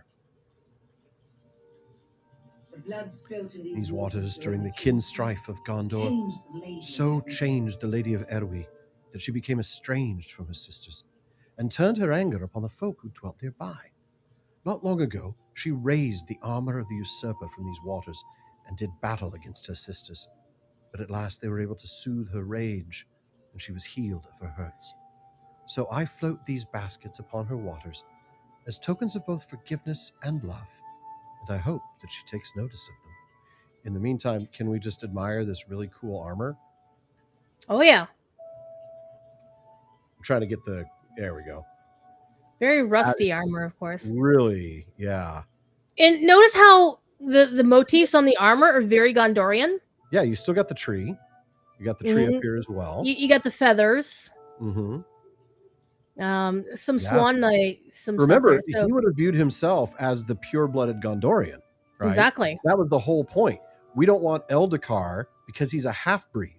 That's what they called him. I mean, when you look at the appendices themselves are more like implying the racism, but when you read the drafts that are found in Peoples of Middle-earth, I can't recall which volume has the drafts of the appendices, but the draft versions make it very clear. There's stuff like that would be Peoples of Middle-earth because that's we're just about to finish that one. Yeah, so it's the Heirs of Elendil section, and it is really clear that what was driving them was a hatred of the Northmen and the fact that they were that Eldakar was a half-blood. Yeah, he married outside the Gondorian pure lines. A Northman woman. They were diluting the bloodline.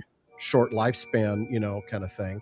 But yeah, so Nate asks, what's going on with that weird watery character? This is just the armor of Castamir, because Castamir was slain here at the crossings of Erwi, and the 5 ladies who are sort of the spirits of the river, the one for Erwi, the lone lady, would have been affected by that over the course of time. So now we talk to Gimli at the crossings.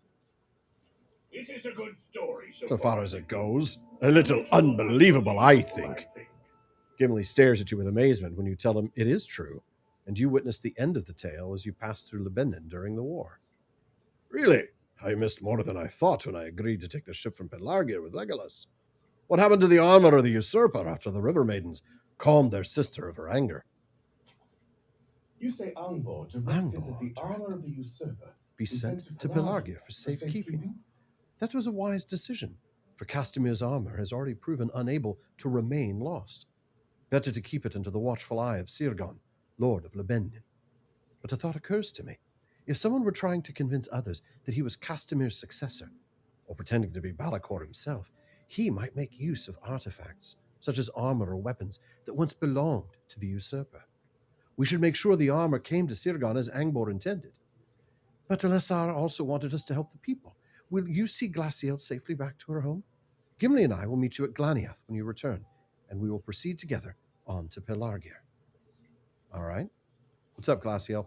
If you wish to be of use, you can oppose the dangers. Basically, she doesn't want me to escort her. She just wants me to go kill some things. Defeat foes on the way to Halak. 6 of them. And Halak, as you can see on the map, is almost due south, but it's kind of a southwest. And that's where we're going to head before we head over to Glaniath. All right. So we cross over, and we're going to kill some things. And we're probably just going to kill them right here. I mean, there's probably going to be there's a few right here. Yeah, Scavenging Crow. We can kill him. There's a lynx. We just got to kill six dudes. I'll take the right side of the road. You take the left side. I got gotcha. Got a bear. We got a crow. And a couple lynxes. Of course, every time you kill something, you end up getting a deed. Oh, yeah. Oh, now you got to kill 300 crows. All right. You don't have to kill 300 crows if you don't want to. I would kill 300 crows, and I would take their feathers there. No, and I will kill 300 more for the next level of the deed. Because that's how. All right. So we're going to head this way. Oh, is it a rich node? It's not. I'll just keep going. We're in a hurry.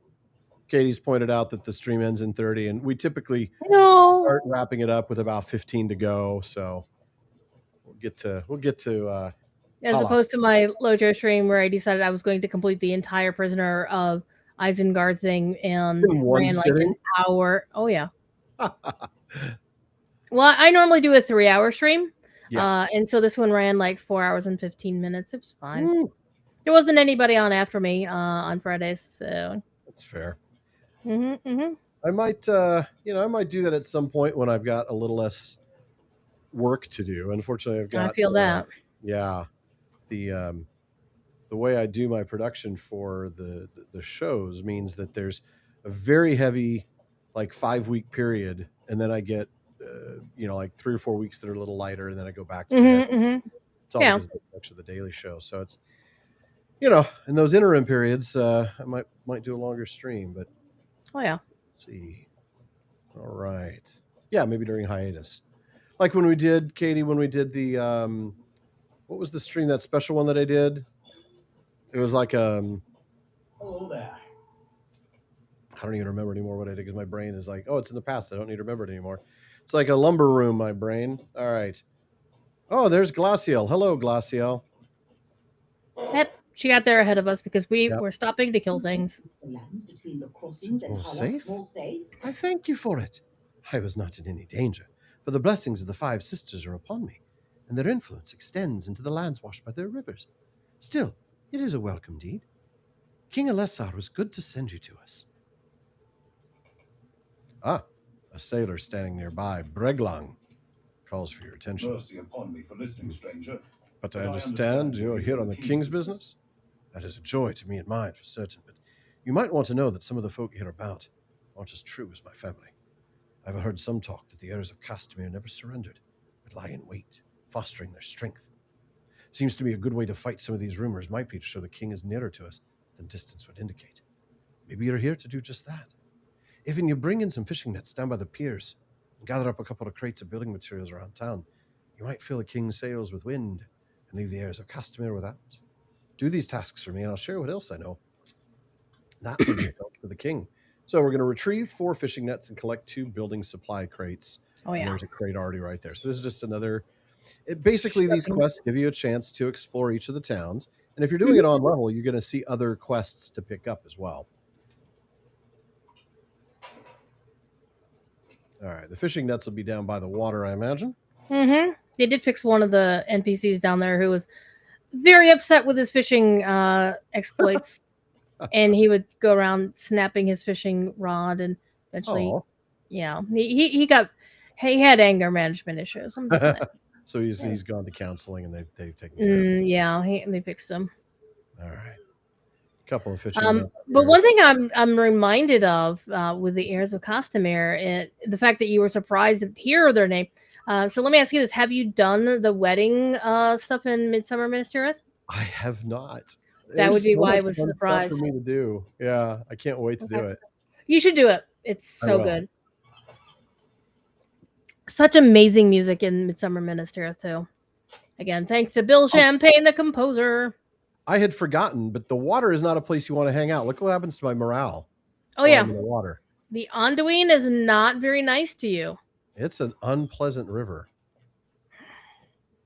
At least in this part of it.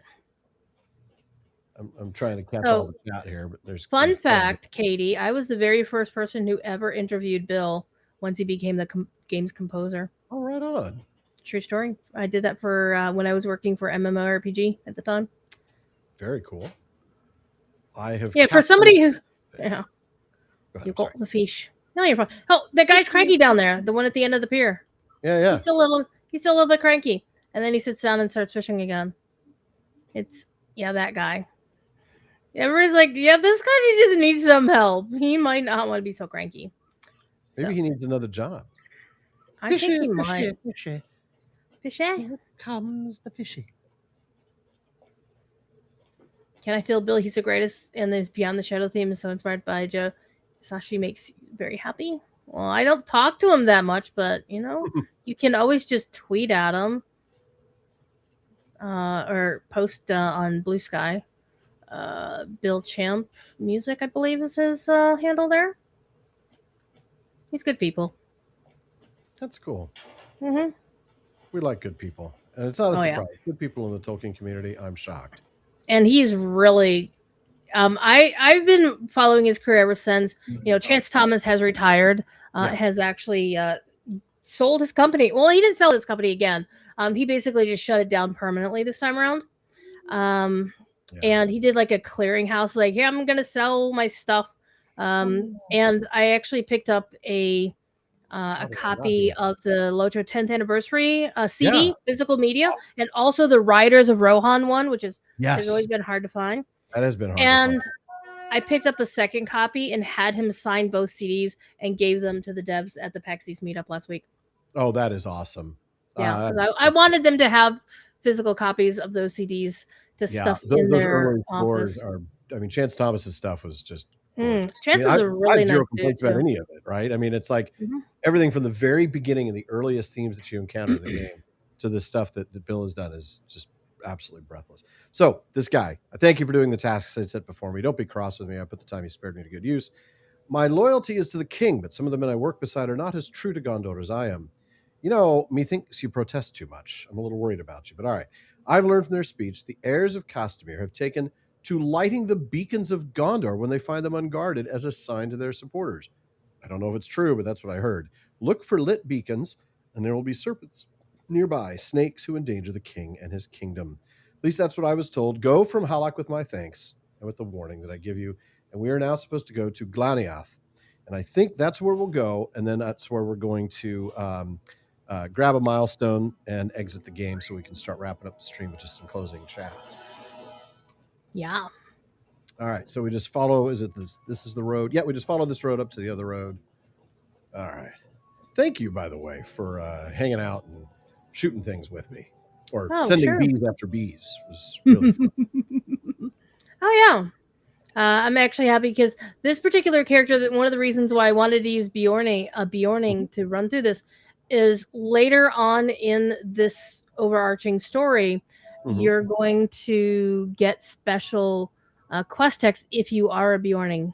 Ooh. Now I'm tempted. I have a level 51 Bjorning who's just made it to Moria, but I've kind of stopped. He's basically my crafting clearinghouse. All my materials go to him, and he just holds on to stuff until I have an alt who needs them. Oh gosh, you don't know how many storage alts I have. Links just fell out of the sky over on the Myriadoc server because I took all of my EU stuff and consolidated it there. And I never had a high level EU character, so all those VXP pots that I'd get from Daily Dice. Gosh, I'm playing DDO too much. No such thing. From the gifts, the Hobbit gifts. Yeah, the Hobbit gifts, they've just been collecting. So let's just put it this way. I transferred 2 of them to Grand. And the 2 that went were 13 and 12 Twinkle Toes. Wow. Yeah. All right. I have grabbed the Stable Master. I should probably grab, before I talk to Legolas, I should probably go grab the milestone here too. And then we'll park ourselves in front of Legolas and then wrap it up. Yeah, sounds like a plan. Hang out with our homies here. Yeah. It's typically what I do for the stream is the first 5 or 10 minutes and the last 5 or 10 minutes are just in chat, because I have a hard time paying attention to the chat when I'm in game. I'm just not very good at multitasking. Oh yeah. Part of it's also vision. Like I can't see it. So yeah, I actually had to move. Everybody watching the early parts would see me looking up because normally I have my Twitch up there on the higher screen. But then I just brought your window down here so I can look at chat right above my, because I'm playing on a ginormous screen, but I'm playing in windowed mode. So. Yeah, I've got a ginormous screen, but my chat is over on the other screen because it's Mac versus PC. So I'm going to bring that over here, and then we're going to get rid of window and window. We're going to make ourselves. Is it contain that we'll do? No, because then I have that camera on. I don't want that on. So I want to do there, except then when I turn on chat, it's an overlay. All right. Well, if I do, no, that's not going to work. I look better on your screen than I look on my own screen. I'm actually using my XSplit streaming software to get you my camera because the native one for my camera is garbage. Yeah. Katie asks, she'd love to see your setup someday. Let me scroll into ginormous screen here, ginormous screen there. Little itty bitty screen there, and then another ginormous screen over there, just literally leaning against the wall and not even plugged in right now. Do you use a Stream Deck by any chance? They all got a Stream Deck? You're about to show me the big one, right? No, I got the small one. Yep. I got the Stream Deck before there ever was the XL, so it does what I needed to do. Yeah, I'm still very kind of trying to figure out how to use it better than I use it. Like I don't use it enough. Same. I just don't have time. I have 2 jobs. Yeah. Because the reason I play on a ginormous screen is because The office that I worked at, I work in digital signage for my day job. And we closed the local office because we all rebelled and said we're just going to be working from home anyway. And so they needed to do something with all the hardware we had in the office, and they didn't want to pay to ship these $1,500 screens to places. So I'm like, I'll take a couple. And that's exactly what I did. So I have a 55-inch commercial grade screen here, another one over there, and then I have an old consumer grade that I had for a few years. It'll give you like a suntan from sitting in front of it. Yeah. Bright screens. I've got a 38 big enough for me. But. Yeah. So I got some good hardware, and so the one that's sitting in portrait is literally leaning in the corner on top of my table. It's there because chat on. Is that no? Actually, I don't. I don't even have it plugged in. I'm doing it in case something happens to this one. Fair. It'll be a spare. Nice to have spares. All right, I'm still trying to figure out. We got to give away another. I want to give away one of the quest packs. So we're gonna give P51 3 of the 100-point packs. Hashtag Locho Creator. Exactly. Hashtag Locho Creator. And then Katie, I'm going to give you one just because you're awesome and you did a great job today. But I want to give away one of the quest packs. So how do I do it? We're going to do a trivia question. The first person, hold on a second. I want to make sure I get the answer right. And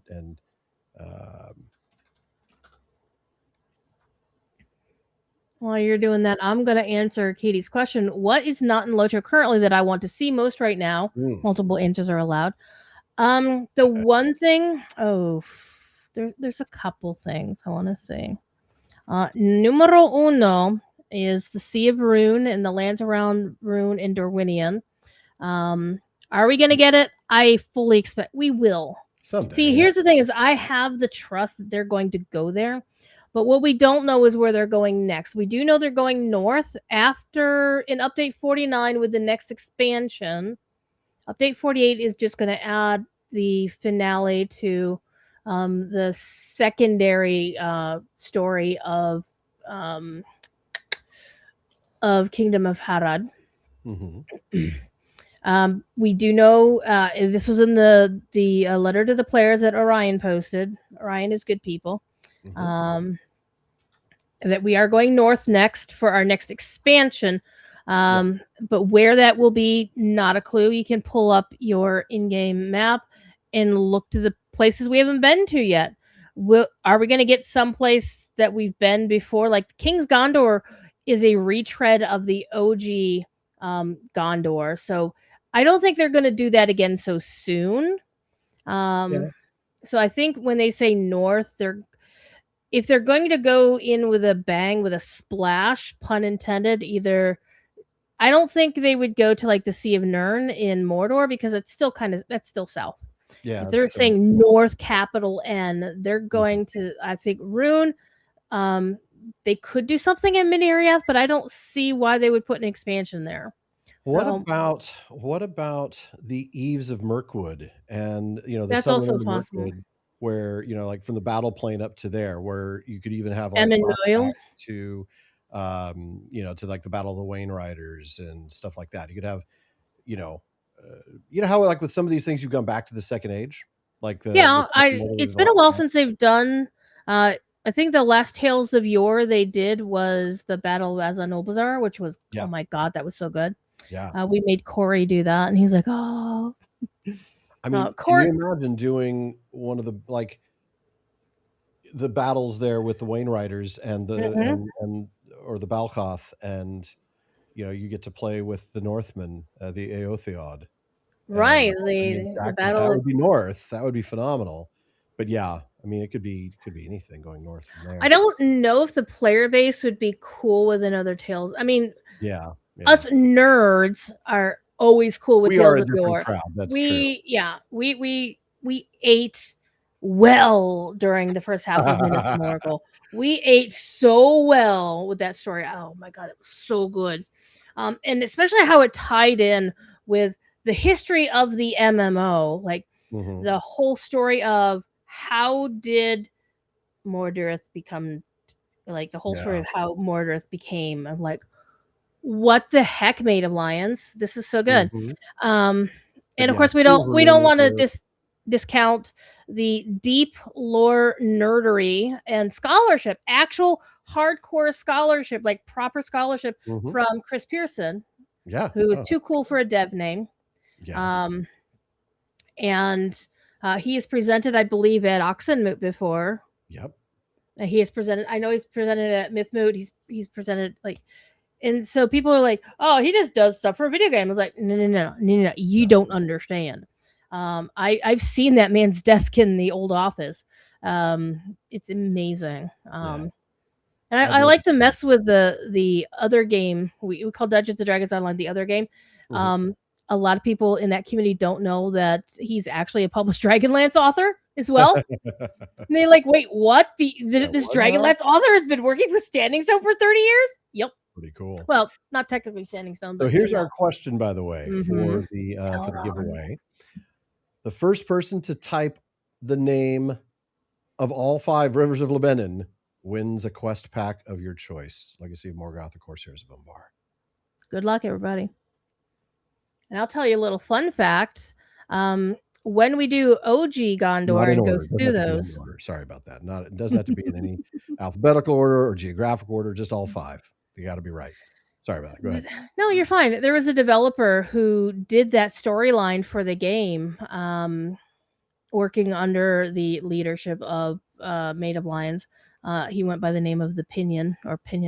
And he also did his first work on Lotro was doing the stuff in the Great River around Stangard. Oh, okay. So he got to visit the whole history of the Othiod coming down from the north because, of course, that's the field of Celebrant. That's what man, I would love to see an adaptation of that, right? Oh, to get we get so much of that story though. Just if you start from Bjorn's house and you head north into the the Elder Slated and the Floodfells, is you get to visit. You go with the Rohirric scholar who's researching his people's past. It's like, oh my god. Yeah. It's one thing. That's why a lot of us consider Lotro to be the best adaptation of Tolkien in video game format, because they've had the 20 years, because the development goes beyond, when the game launched in April of 2007. So 19 years this month. Next year's anniversary is going to be lit, because I personally know that Orion's been working on shenanigans since last year. All right. So Mana the Liar, it's so close. I can't give it to you because Cirith isn't the name. It's Cirith, but you were right otherwise. And so I'm going to actually have to give that to Erica, who got all 5 of them correct the first time. Gilrine, Saturny, Kelos, Cirith, and Erwi. All right, Erica, do you want the do you want either of those quest packs, or do you want the 30-day VIP deal? Either way, just let Katie know and I'll get you a code. So really good, quick. Everybody was quick. Yeah. I don't play Tolkien Trivia because y'all are hardcore and I'm not. Oh, the people that went to our moot know how hard we are. we were really, really brutal at our pub quiz. It was like 3 hours of how much do you really know? Torture. If I ever had one wish that could ever happen, is to have Stephen Colbert hosting a Tolkien Trivia game show featuring Berlin Flieger, Tom Shippey, Corey Olson, and Chris Pearson, and I would not take bets on who would win that. Yeah, that would be I don't know who I would pick as the winner for that. I wouldn't either. Oh, excuse me. Oh, all right. Well, we got just a couple more minutes to wrap up and just see how things are going over in chat. Any questions before we go? Anything happening in your Tolkien world that you want to chat about real briefly before we wrap up? Well, I'll be on my channel later tonight streaming from the Angmar server, so I might get jumped by wraiths. So that's been a little bit of fun. Yeah, I'm not even on one of those for that exact reason. Terrifying. It can be a little bit spicy, especially if you choose to play as part of the hardened traveler difficulty system, Yeah. which I'm not. I'm being lame. My lore master is a little bit too squishy for my tastes, but I get through it. Yeah. Man, I and can't we're about imagine to playing on the increased difficulty level and getting jumped by a wraith. Have I gotten far in Kingdoms of Harad Elbreth? I've completed the Song of Waves and Wind. Wow, the whole Song of Waves and Wind. The whole dang thing. Second part of it. I'm, that's what I do. Is once the expansion comes out, my main goes through and does the entire epic, and then my main is 19 years old. She started with open beta. So, fun fact: we all know Arda was created by a song. I started playing MMOs because of a song, but I was playing World of Warcraft at the time, and I was gonna I have to write this song. It's gotta sound authentic. I don't want to play an MMO. No. And then they announced their first expansion, which had elves that are very much like our Tolkien elves, whose symbol was a phoenix. I'm like, oh, well, I'm still playing. I'm going to keep playing this thing. But then that was when Lotro was coming out. So I pre-ordered Lotro, and when open beta rolled in, they said, okay, we're wiping the servers, and now this is for realsies. This is for keeps. I'm like, I'm going to get me some good names that day, which I did. I didn't get in until a little later. I'm looking at my old emails when I created my Turbine account. And it was actually just about this time of year. It was April 2009. So 17 years ago. So you got in after Moria. Just in time to do Lifetime VIP. So I'm Lifetime VIP. Best deal ever. Purchase ever. I occasionally roll up a tally of how much money have they lost on me, and it's over $4,000 just simply in subscription fees over the oh man, Katie, poor Katie. I feel bad. I'll tell you, that was I remember thinking though, I don't know, I want to do this. That's a lot of money. It was a risk. Was it like $150 or $200, something like that? It was 200 or 250 if you got the second round. I think I was at $199. In terms of an MMO, where bearing in mind that 2007 there were only a few MMOs that were like EverQuest started in 99. World of Warcraft. World of Warcraft was only 2004. So it was like WoW had just come out, just announced their first expansion. So $200 on a video game was insanity. But then you did the math and you're like, if I'm even a member of it for 2 years, I've made my money. Less than 2 years, like a year and change. Year and a half. Yeah. So like 14 months, 15 months, you're done. That's why I was like, you know what? I'm done. I'm going to go ahead and sign up. So I was in a fortunate financial position where I could just blow $200 on a video game, and everyone's like, "Are you insane?" But I'm like, I know it's Tolkien. That's the and thing. We had already discovered at that point how respectful the developers were to the written word. You talked about it being the best adaptation in a video game form. I have to say it's honestly the kind of, for me in many ways, at least writing wise, one of the gold standards of adaptations in any format. I mean, I would agree with that. The others, honestly, if you're ranking adaptations of Tolkien, I'm sorry, Peter Jackson, but this beats your cake.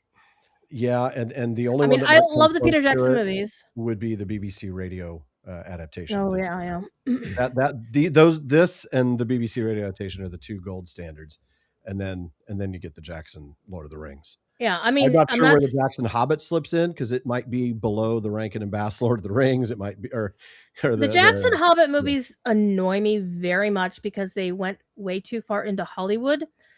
Though I do agree with Corey in that they are actually truer to their source material than the Lord of the Rings movies were to theirs. See also Arwen, see also Faramir. Oh yeah. But all the new stuff that they brought in was, anyway, I'm gonna Denethor doing a header off the pier. No. But see, Lotro has had the opportunity and the space to do it though. And when they've wanted to do something new, they just do something new instead. I mean, you're filling in the blanks, and that gives you the creative license. So you don't end up having to spend that creative license on modifying a story, that already exists. So I just wish they had the license to do first stage stuff. How many times? I wish everybody had the license to Can do you first stage imagine stuff. a Lord of the Rings online adaptation where you get to be session play of Tuor going through the 7 gates? I would replay that session like all the time. See, the problem with getting the rights to do the Silmarillion is I honestly don't believe anybody can properly adapt the Ainulindale. No, I don't. Because I think that's impossible material. I've heard people try to do music representing the music of the Ainur, and it's like, I love you. This is really good music. This is not the music of the Ainulindale, because we mere mortals cannot do that. Yeah, we do not it's an have the technical skill, unimaginable thing. It's music that creates, and as good as the music can be, no matter what the great musician may be, your music isn't going to create a universe. It's not that good. Again, you could have your Howard Shores, you could have your Bear McCreary, and I love these composers. Chance Thomas couldn't do it. Bill Champagne couldn't do it. Russell Brower couldn't do it, and he's my homie. It was his birthday the other day. He sent me cat pictures, because that's what we do. All right. Well, we're going to go ahead and wrap it up. Thank you so much, Drury, for joining me today. It was a lot of fun. And I'm sure we'll have you back at some point. Folks, everybody else, I will see you again Tuesday night at 6 p.m. Pacific. And I will decide at that point whether we continue with Perneloth in King's Gondor, or whether we go back to Hilbern, or whether we watch my lore master fall flat on her face. All right. Thank you, everybody. Have a wonderful weekend, and we'll see you again soon. Bye.